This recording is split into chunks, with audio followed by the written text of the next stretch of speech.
Ave. Mainstream media still loves this headline. Oh, games are rotting your brain. Games are corrupting the young minds. And we as gamers know that that is absolute nonsense.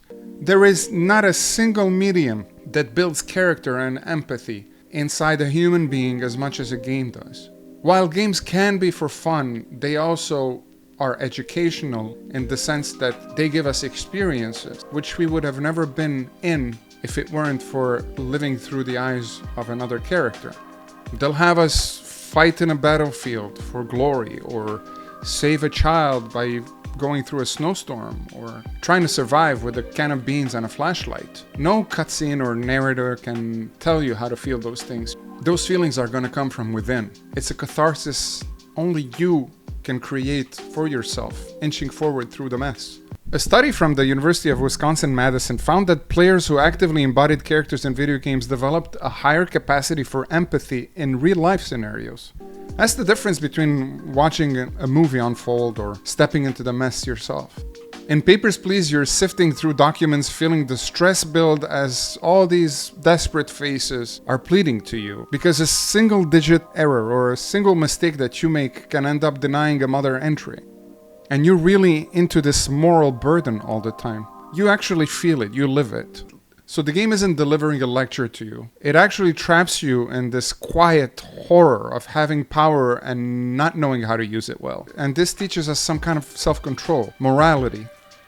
Empathy in games lives in its mechanics. For example, in the game That Dragon Cancer, you're fumbling through grief and trying to soothe a child that has terminal cancer, which, by the way, is a true story. That is the story of the people who made the game, the parents who made the game. Their child went through cancer and unfortunately passed away. And that was such a tough game to play, because it makes you feel what they felt without having to go through the same grief.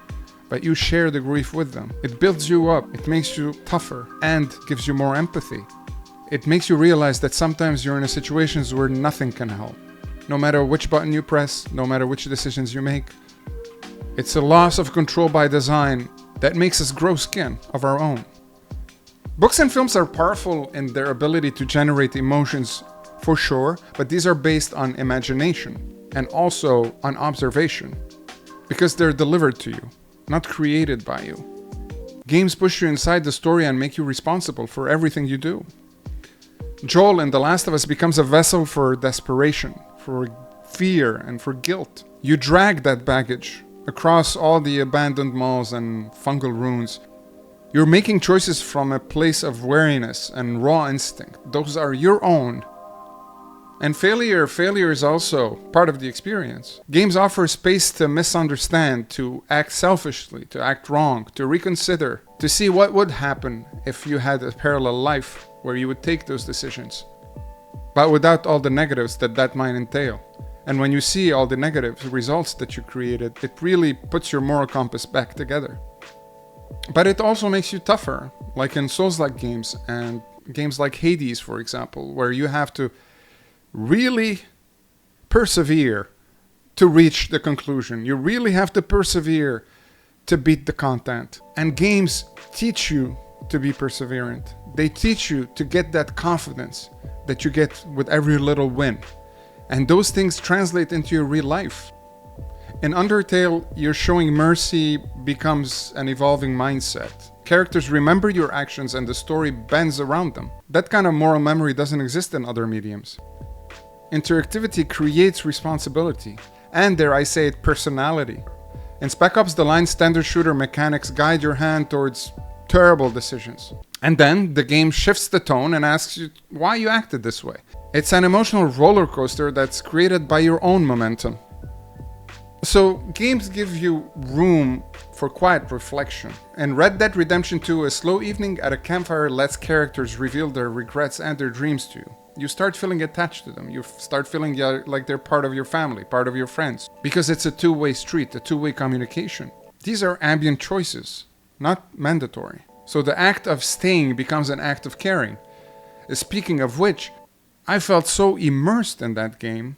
I felt so much part of it that I would wake up every morning in the camp, shave, change my clothes, wash, go to every single character and ask them how they're doing, what they're planning, it felt like I was really living there. It literally felt like I was there. I was a cowboy at one point in my life. I lived in that world. I lived in that age. I did good things. I did bad things I regret.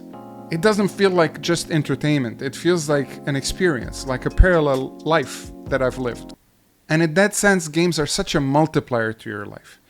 Because you don't have to live a single life anymore. You can live so many of them through games. And when you have more experience, when you've lived more lives, your central one is going to get better. Because you will have seen what the negatives and positives can entail. And this is not just something that happens with realistic games. It also happens with surreal or stylized narratives. For example, in Disco Elysium, you embody this fractured detective who has this eternal monologue in his head, a battleground of ideologies, doesn't know what he is, what he wants.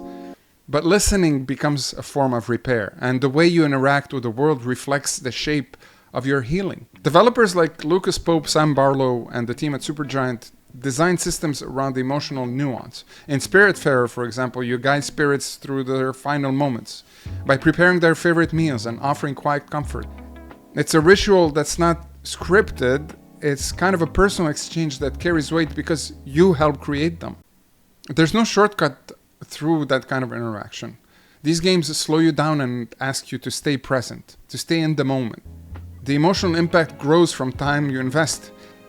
Neuroscience research has shown that repeated exposure to emotional stimulation, such as taking responsibility for others' fates in video games, can increase activity in the brain's anterior insula and medial prefrontal cortex regions that are closely linked to empathy and perspective taking.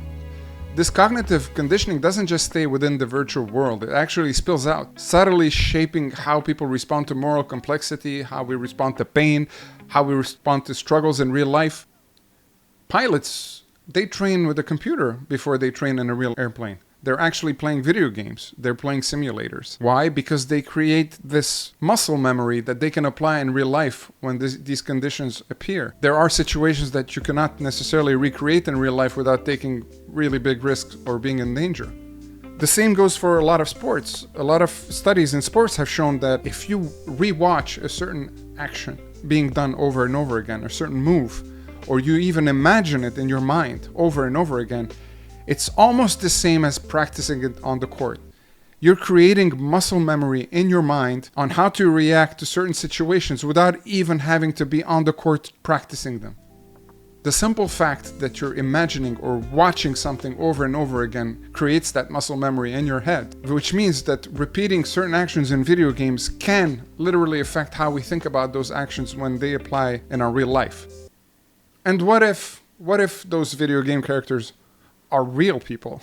What if we are in the Matrix? What if we are video game characters as well, and somebody else is using a controller to control us? Maybe not directly, but in a sense. Something I often think about, to be honest.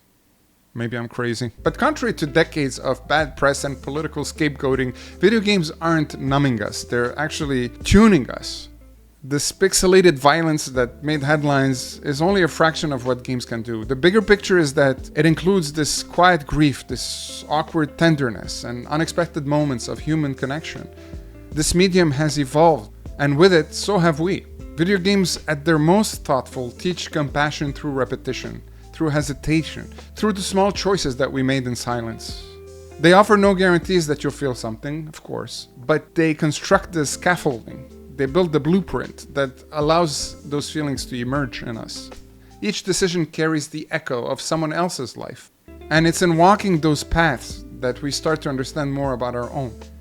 Emotions in games are cultivated. They're not something that's forced on us. And in that cultivation lies one of the most powerful tools for empathy that art has ever created. So get to playing video games, get to living those parallel lives, get to multiplying the person that you are. Do not believe them when they tell you that you're wasting your time. You're just building your character.